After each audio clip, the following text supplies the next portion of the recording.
انك بتقولي كل اللي حواليكي بالظبط انا ما عنديش حياه، وانا بس انا فاضيه بس للكلام عن الناس، انا فاضيه اشوف دي بتعمل ايه ودي بتسوي ايه ودي حياتها ماشيه ازاي، وانتم بالنسبه لكم انا مش غايبه عليكم في تصوير الفيديوز.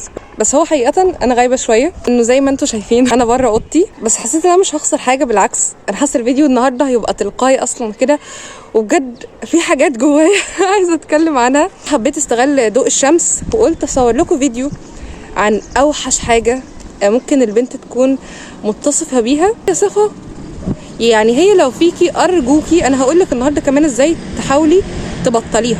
يعني لو الصفه البايخه دي قوي فيكي، في شخصيتك، في الناس اللي حواليكي، ازاي تبعدي عن الناس اللي حواليكي لو هي فيهم، وبلس كمان ازاي تحسنيها في نفسك غير ما نحسس نفسنا ان احنا فعلا بنصلح حاجه قويه في نفسنا. لانه انا مؤمنه بحاجه صراحه، مؤمنه ان البني ادم اما يحط تارجت انا عايزه اغير الموضوع ده في نفسي، الموضوع مش بيتغير، مش بتبقي عارفه تبداي منين، او كل حاجه كده داخله في بعضها، مش عارفه انت كنت صح ولا كنت غلط. فالموضوع دايما بحس ان هو محتاج يبقى بالراحه، انك تاخدي خطوات بسيطه جدا. فده اللي احنا هنتكلم عنه النهارده ان شاء الله، واكلمكم عن الحاجه الغريبه جدا اللي انا اكتشفتها، وهي منتشره اكتر في الارياف، ولكنها برضو موجوده على فكره في المدن عادي، ولكن هي منتشره اكتر في الارياف على ما اظن، لان الناس هنا كلها تعرف بعضها، واحد بيتكلم عن كل الناس وكده. فخلينا نبدا في الفيديو بتاع النهارده. احنا هنا فاطمه والبنات، اعملوا لايك وشير وكومنت برايكم وبس كده، يلا بينا نبدا. الصفه اللي انا حابه اتكلم عنها النهارده، في واحده ست واقفه بتتفرج عليا هناك، فتطلع اكيد تتكلم عليا، وهي دي الصفه اللي انا عايزه اتكلم عليها. وللاسف الشديد الصفه دي لما بتبقى فينا احنا كبنات بتاخد حيز كده وشكل بايخ جدا في التصرفات، ان احنا اما نقعد مع اصحابنا نفضل نتكلم عن خير يا حبيبتي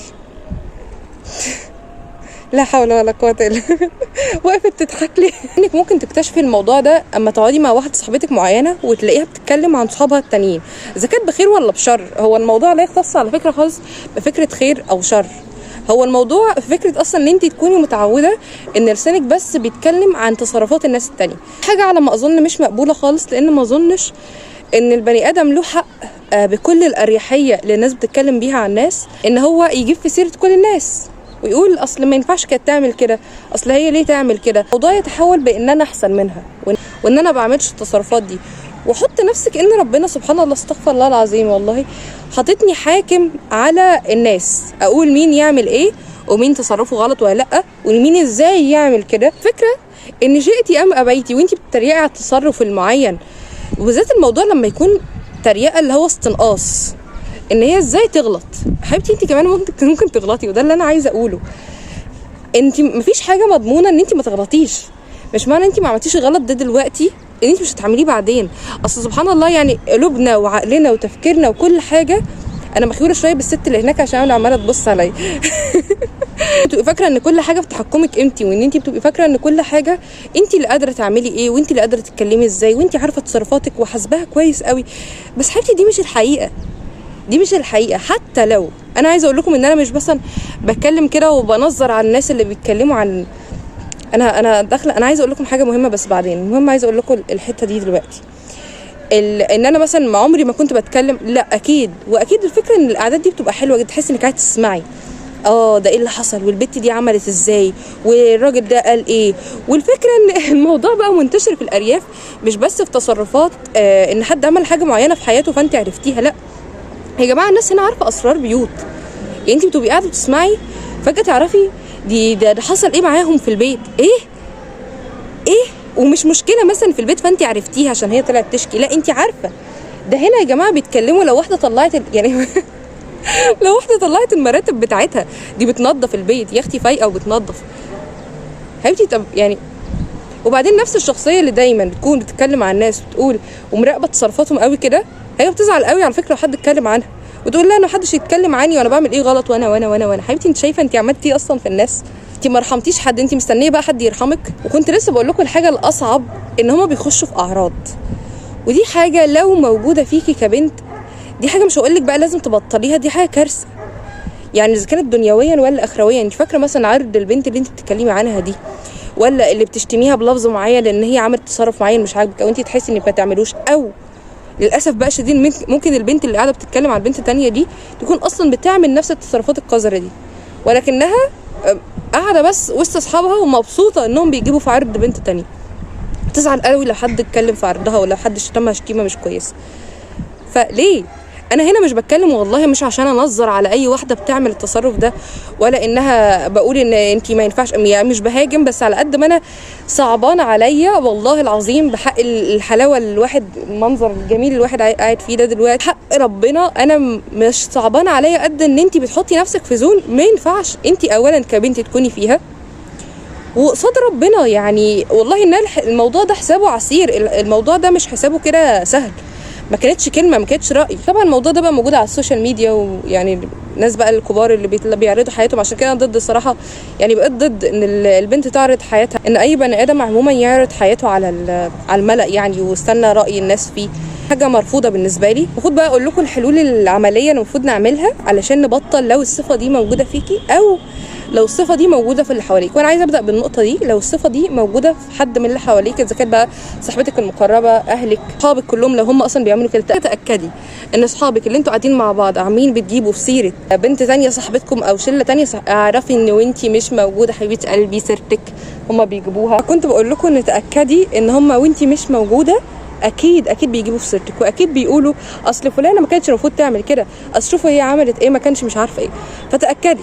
فانت اكيد مش حابه انك طول ما انت مش موجوده في مكان معين الناس اللي هم انت فاكراهم صحابك قاعدين بيتكلموا عنك. دي لو شله. طيب لو انت واحده صاحبتك معينه، لو عندك صاحبه معينه بتكلمك دايما اصل صاحبتي بصي عملت ايه ومش عارفه ايه وحياتها كانت عامله ازاي، اعرفي وتاكدي ان صاحبتك دي تلاقيها برده عندها بيست فريند تاني وبتتكلم عنك معاها. لو انت الشخصيه اللي اصلا هقول غصب عنها للاسف بتتكلم على الناس او بتحب الاعداد دي، اولا حاولي تتجنبي زي ما قلت لك الاعداد دي، لان هي والله العظيم اعداد كلها بس سيئات وذنوب على الفاضي. تخيلي تكون انت شخصيه، يا سبحان الله والله العظيم سبحان الله، يكون في اشخاص اصلا بيصلوا وبيصوموا وبيقدموا خير وكل الكلام ده، ولكن تخيلي تكوني طول عمرك بتعملي خير عشان بس يوم القيامه او يوم ما تتحاسبي يروح على واحده انت اصلا بتكرهيها وانت اصلا طول الوقت بتتكلمي عنها وبس. وتاكدي 100% ان القعده اللي انت بتبقي قاعده مستمتعه جدا بيها وقاعده وبعدها هستغفر او قاعده وعادي ويعني احنا قلنا ايه يعني، دي مش حلوه. ربنا ما حطناش والله العظيم نحكم على الناس، ولا احنا لينا بتصرفات حد. وياما يا بنات بالله عليكم كام مره انتوا كنتوا بتعملوا حاجه عادي مفيش في نيتكم فيها اي حاجه، بس حد بص عليكم وقال دي بتعمل كذا كده ليه، دي شوفوا عملت ايه.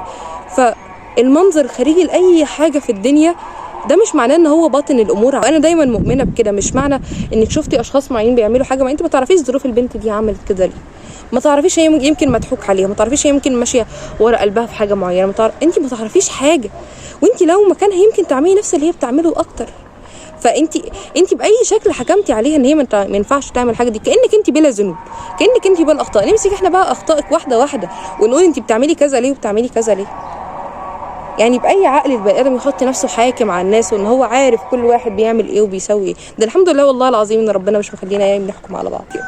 وده كان فيديو النهارده صراحه، انا يعني كنت مستفزه من الموضوع، مش مستفزه اللي هو مستفزه، بس يعني حسيت ان هو ليه تعملي في نفسك كده، او ليه يعني انت بتستفادوا ايه بعد القعده دي؟ بعد ما تقطعوا فروه كل الناس ايه الاستفاده؟ ولا شيء والله العظيم ولا شيء يا بنات. والموضوع ده بقى كأنوثة ومش عارفه ايه، ولو انت بقى حابه يعني يكون عندك حياه، دي اول حاجه لازم تشطبيها، لانك كانك بتقولي كل اللي حواليكي بالظبط انا ما عنديش حياه، انا فاضيه بس للكلام عن الناس، انا فاضيه اشوف دي بتعمل ايه ودي بتسوي ايه ودي حياتها ماشيه ازاي، خصوصا ان هي لما تكون حاجه انت مستمره عليها. يعني ده طبيعي في اعداد كده، لازم اعرف تعمل ايه. نوعيه الاشخاص دي عارفينهم ولا هم بيعدوا عليا بس في حياتي؟ لازم اعرف بتعمل ايه، ولازم مش عارفه ليه. ما تسيبي كل واحد في حاله وخليك انت بحالك، يعني شوفي لك حياه والله العظيم، شوفي لك حياه. بس كده كانت معكم فاطمه في واحده من حلقات فاطمه والبنات. هنا بقى لي فتره، ومش بقى لي فتره، بقيت 3 ايام بس يعني انا قاعده هنا شويه، فممكن تلاقوا الشكل ده موجود معانا الفيديوهات اللي جايه كلها. مش بس كده، اعملوا لايك وكومنت وشوفوا لو حبيتوا الوقفه كده واحنا واقفين بنصور مع السما وبتاع. لا استنى رايكم وتقولوا لي لو كانت فيكم الموضوع ده وغيرتوه ازاي، بحيث نساعد بعض لو حد فينا لسه مستمر على الموضوع ده. وبس كده، فدمتم سالمين والسلام عليكم.